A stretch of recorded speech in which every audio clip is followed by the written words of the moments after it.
Welcome back, guys, to another video on the Sir Grizzle's channel. Today I will be doing the advanced dribble tutorial video. If you guys enjoy this video, please leave a like and subscribe, and on to the video.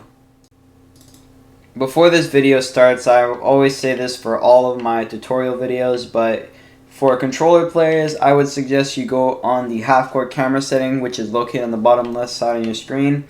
This one right here, you go to the half-court, which is this setting right here. Because if you dribble, especially if you're a guard, if you dribble a lot,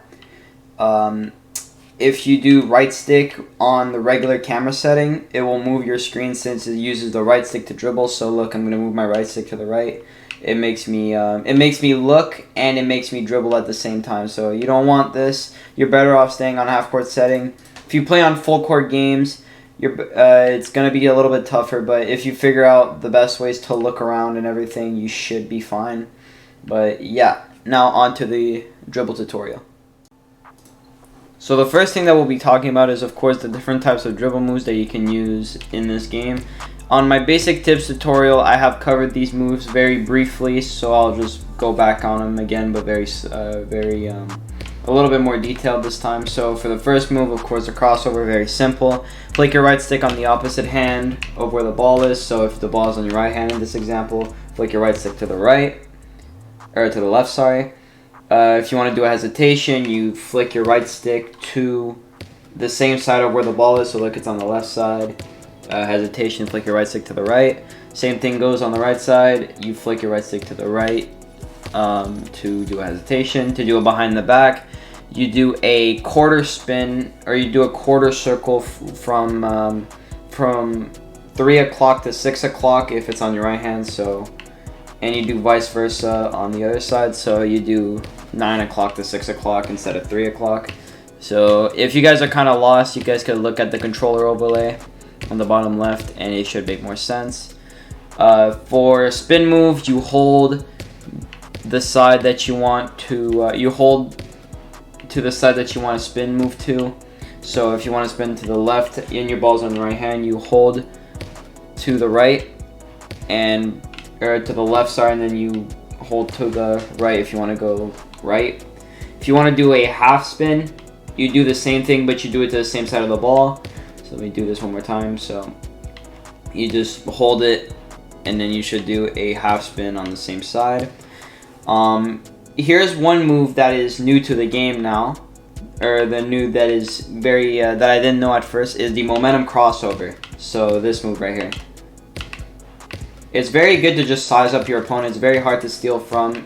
You can get ankle breakers on them. So basically what you do is you do a hesitation and a crossover very quickly. So what you do is you flick if the ball's on your right hand, by example, you flick your right stick to the right and then to the left very quickly. So if you guys look at the controller overlay, that's what I'm doing right now. So it's very simple. It's not that hard to do, but it's very effective if you know how to use it. And for the last move in the dribble category is the between the leg step back and step back. So step back, you just flick your right stick back, and the between the leg step back, you do the opposite of a behind the back. So you start from 6 o'clock, and then if the ball's on your right hand, you go all the way to 3 o'clock, and if it's on your right hand, you go all the way to 9 o'clock. Alright, now let's get on with a few combos and a few tips to actually get open against a defender. So for the last thing that we'll be talking about is the different types of dribble moves and different tips for you guys to get open. So the first tip that I would have to say is to keep yourself moving. People in this game, I've seen this happen a lot. They think this is like 2K, where you just dribble, and you'll get open eventually. I'm gonna keep dribbling for just a little bit. Just look at the problems that causes when I'm doing too much dribbling. What are the two things you guys noticed there? The first thing that I noticed is my stamina bar was extremely low for most of my dribbling. Because a lot of dribbles, they cost a lot of stamina, and they could screw you over big time. If you don't have any stamina, one, your shots are harder to make, and two, you're gonna be slower overall for drives, and you won't And you actually, like, if you're actually, like, I think I'm not sure if this is true, but you actually have a higher chance of losing the ball. I'm not sure, but all I know is that you're slow as hell. The second thing I noticed as well is, did you guys realize I stayed in this area where I'm running around right now? You guys realize I stayed in this area for most of my dribbling? That's because it doesn't create space. You're just doing side to side. Yes, you could, do hesitation, but you're not gonna. There's a limit where you're gonna go. You're still gonna stay in the top of the key general area.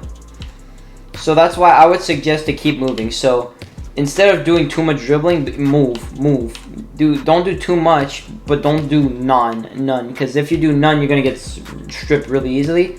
But if you do too much, you're going to lose stamina like crazy. So you just move around, try and get yourself open for a free shot. Keep moving. Don't be afraid to go anywhere. Just be careful to not step out of bounds, and you'll be doing just fine. For the second tip, which links well with the first tip, is to stay unpredictable.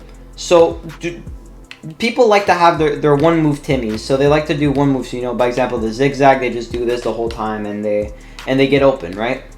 After a certain while, people are going to start learning that, that's their only thing they do, and they're going to start guarding that specific move. This is where you mess with their minds a little bit. If you do a different move that looks the same as your old move, for example, a zigzag, you do this and then you just go outside. When you usually go outside here, it'll make them think twice because you're going this way now and they're all way over here because they're reading this side. So basically, you just have to keep yourself unpredictable. You got to do different moves. You have to do different movements of the ball, and as well, working with your teammates as well will make you beneficial at dribbling. Because the more you work with your teammates, the more you can get them open as well. Because the more you're forcing your defender you're scoring on your defender, the more the other defenders will come and help. So that means your teammate will have a wide open shot. But yeah, I'm just gonna say this now for all the dribblers. Just hit your teammates. They're your best source of help here. All the dribble guys, they think, oh, I'm getting double teamed. Oh, I'm the main scorer. Basically, anybody in this game that has a high three ball can shoot. Basically, anybody in this game made a three-point shooting build, unless you're a pole scorer or whatnot. So you just gotta hit your teammates, and they're gonna be open for a shot. Even if they're at the mid-range, if you're being double teamed, this is a free shot for them, right? You just have to hit their teammates, but your dribbling will make it so that it's easier for yourself to get open for a free pass or to get a free shot. Just make sure you don't just ignore your teammates. They're your big source of help here. I hope you guys enjoyed this video. If you did, please leave a like and subscribe. I'm sorry for not posting much lately, but I have been busy with school, trying to get myself back into check. But now I'm back. I must be posting a little bit more now. But yeah, this Halloween update though on Rh2 is kind of dope. You guys should really come on Rh2 and check it out. It's a really nice update. Basically what's going on is, you see me pick up a few right now, is they spawn little candies. So basically what you do is you grab them candies, and as you pick up candies you get more rewards. So I believe the rewards are at 100 candies you get a t-shirt, at 250 candy you get a hat, the one I have on right now. At 500 you get the book bag, or the little bag that I have on right now. At 750 you get a hoodie, and at 1000, which is a big reward, you get a pumpkin logo above your head. I hope this motivates you guys to grind for that logo. Sad part is, once you get the logo, after the Halloween update is gone, I think they're removing it, so you won't have it above your head forever.